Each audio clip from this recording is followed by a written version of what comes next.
maxamed cali waa 18 jir ay hooyadiis ku soo korisay agoonnimo iyo nolol adag waxa uu sanadkan galay kaalinta labaad ee imtixaanka shahaadiga ah dugsiyada sare ee Soomaaliya gobolka Banaadirna waxa uu ahaa ardaygii koobaad ee imtixaanka fasalka afraad ee dugsiga sare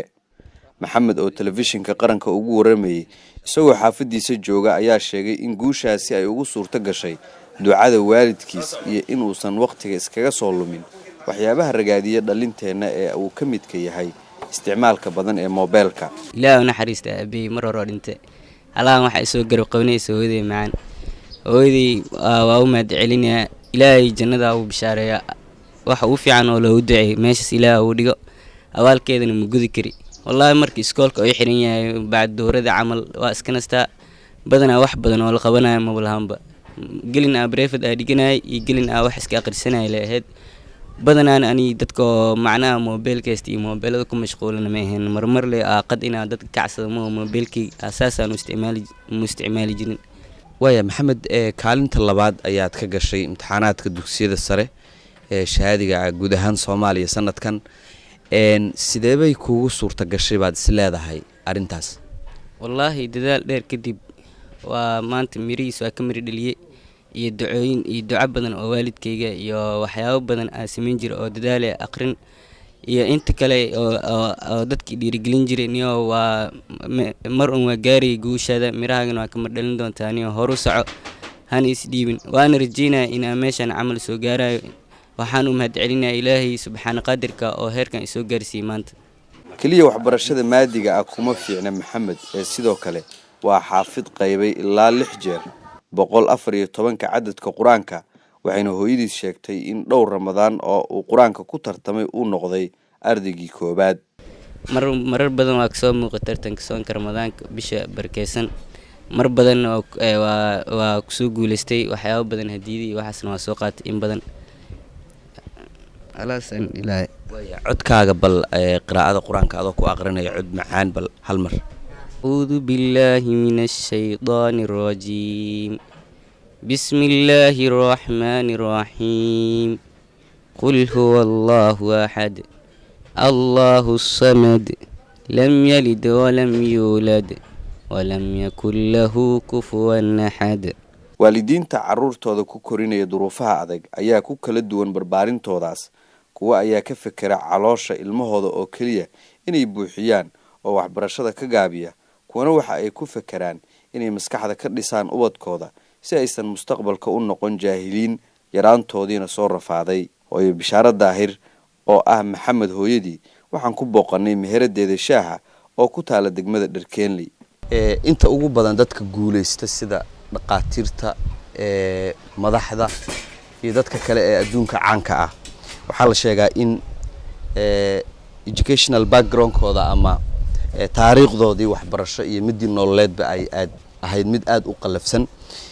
waxaan la yiraahdaa sideedaba guusha waxa ay macna iyo dhadhan leedahay marka dib loo maro waxa kale oo jirta xigmad iyaduna oranaysa baratanka waqtiga adag ayaa fursadaha laga helaa maamo bishaaro waxa ay dhashay maxamed waxayna shaah ku iibisaa xaafada Ceeldheere oo ka tirsan degmada Dharkeenley maamo marka ugu horeysa waxaan kugu hambalyeeynaa runtii wiilkaagu in uu guuleystay oo waxbarashada qaybihii bilowga uu guuleystay bal soo dhaw xaalad aad iyo aad u adag ayaan ku soo koriyay asagoo agoon ah buuggiisa qalinkiisa aan tabar caadi aan u haynin iyo bareegiisa waligay hataa dadka bareega la siiyay kamid ma ahayn wiilkayga aad iyo hooy iska dhaaf u dhigi jiray bareeka ay siineen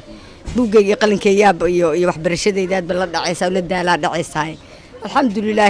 isagana nin raga ilaahay ka dhigo meeshan ka filaayo iga soo baxay ilaahana ku mahadsan dawladda Soomaaliya waxaan u sheegayaa inay horta laba yihiin ilmaha sanadkan ii qalin jabiyay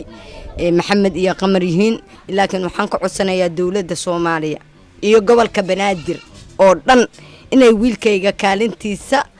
ay ku qaadaan ay igu garab siiyaan tabar maanta aan jaamacad uga bixiyo uma awoodi ilaahay subhanahu wa ta'ala iga sareeyo uma awoodi inay igu garab siiyaan ayaan ka codsanayaa dawladda Soomaaliyeed iyo gobolka Banaadir oo dhan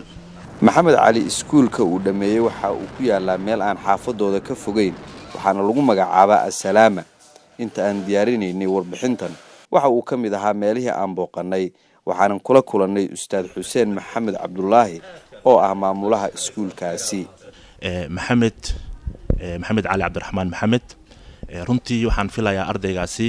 iskoolka wuxuu noogu soo biiray asagoo ah fasalka afraad ilaa iyo maantana waxaan ahayn dadka gacanta ku hayay. runtii maamulku waa dareemi kartaa ardayda waxyaalaha asaga oo dareema waxaa ka mid ah ardayda ay aad isku bartaan ardayda markay akhlaaqdooda ay wanaagsan tahay ama ardayga oo xoogoo fooda uu yahay waxyaalahaas isfahmaan. laakiin maxamed cabdiraxmaan runtii markii loo fiiriyo dhanka akhlaaqiyaadkiisii ardayda wuxuu inoogu jiray ardayda ugu fiican. waxaan u malaynaa asoo afraad waa dareemaysaa da'da markaas uu jiri karo iyo maanta da'da uu jiro weli ma aysan dhicin ardaygaasi in asagoo ama dacwo macalinka ah